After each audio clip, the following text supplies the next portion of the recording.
اچھا مفتی صاحب، یہ بھی ہوتا ہے کہ اگر ظاہر پہلی زوجہ ہے، ان کے بچے ہیں، اگر کسی نے دوسری کر لی شادی تو کہتے ہیں ان کے بچوں سے آپ نے نہیں ملنا ہے، اس حوالے سے یہ قطع رحمی کی طرف بھی آتی ہے بات، کیا فرمائی، کیا حکم ہے اس حوالے سے؟ اگر پہلی زوجہ اپنے بچوں کو دوسری بیوی کے بچوں سے نہ ملنے دے، اپنے شوہر کے دوسرے بیوی کے بچوں سے، کیا حکم ہے اس حوالے سے؟ میں چاہتا ہوں دیکھیں، انسان کا ایمان اس وقت تک کامل نہیں ہوتا جب تک کہ وہ اپنے تقاضائے نفسانی کو تقاضائے شریعت کے تابع نہ کر لے۔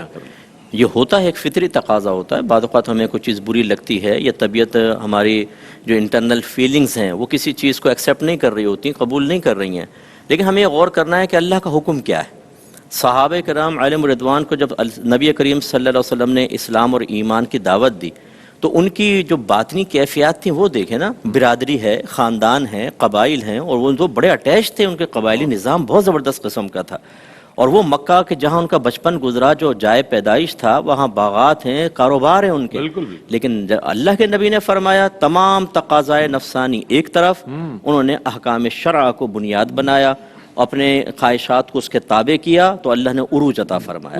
یہ تو ایک بنیادی چیز اپنے ذہن میں رکھنی چاہیے، لہٰذا غور کرنا چاہیے ہمارا تقاضۂ نفسانی کیا ہے، کیا اس کے مقابلے میں تقاضۂ شریعت جانب مخالف تو نہیں کھڑا ہوا؟ اگر ایسا ہے تو ہمیں سرنڈر کرنا ہوگا۔ دوسری بات یہ ہے کہ یہ قطع تعلق کا معاملہ ہے اور یہ حرام اور گناہ کبیرہ ہے۔ نبی کریم صلی اللہ علیہ وسلم نے ارشاد فرمایا کسی مسلمان بھائی کے لیے جائز نہیں کہ اپنے دوسرے مسلمان بھائی سے 3 راتوں سے زیادہ ناراض رہے، کہ وہ ادھر سے آئے تو یہ ادھر کو منہ پھیر لے، وہ ادھر کو منہ پھیر لے۔ دوسری روایت میں ارشاد فرمایا کسی مسلمان بھائی کے لیے جائز نہیں کہ اپنے مسلمان بھائی سے 3 دن سے زیادہ ناراض رہے۔ پھر ان میں افضل وہ ہے جو سلام میں پہل کرے، اگر وہ جواب دے دے تو پھر معاملہ ختم، اور اگر نہیں دے گا تو وبال اس پر ہوگا۔ تیسری جو حدیث ہے وہ بہت ہی خطرناک، یعنی اس کا بڑا سرکار نے خطرناک اس کا نتیجہ بیان فرمایا۔ حدیث یہی ہے کہ 3 دن سے زیادہ ناراض نہ رہے، فماتا، پس اگر وہ مر گیا، دخل النار، وہ جہنم میں داخل ہوگا۔ اس کا مطلب یہ ہوا کہ اگر ماں یہ مطالبہ کر رہی ہے اپنے بچوں سے، غیرت پیدا کرو کم بختو، میں دودھ نہیں بخشوں گی اگر تم مجھ سے جا کے ملو گے، تو آپ یہ دودھ بخشنے کا معاملہ تو پہلے معلوم کر لیں کہ شریعت میں ہے بھی کہ نہیں، اس کا شریعت تصور کے نہیں۔ اور دوسری بات ہے کہ آپ اپنے بچوں کو کون سا راستہ دکھا رہی ہیں؟ یہ پیار محبت کا راستہ نہیں ہے، یہ جنت کا راستہ نہیں ہے، آپ اپنے بچوں کو ایک آزمائش میں ڈال کے جہنم کا راستہ دکھا رہی ہیں۔ ان سے اپنی وفاداری اور محبت کا مطالبہ آپ کر رہی ہیں کہ اس کو ثبوت دو، عملی ثبوت دو، لیکن عملی ثبوت ایسا ہے کہ ان کو جہنم میں لے جا سکتا ہے۔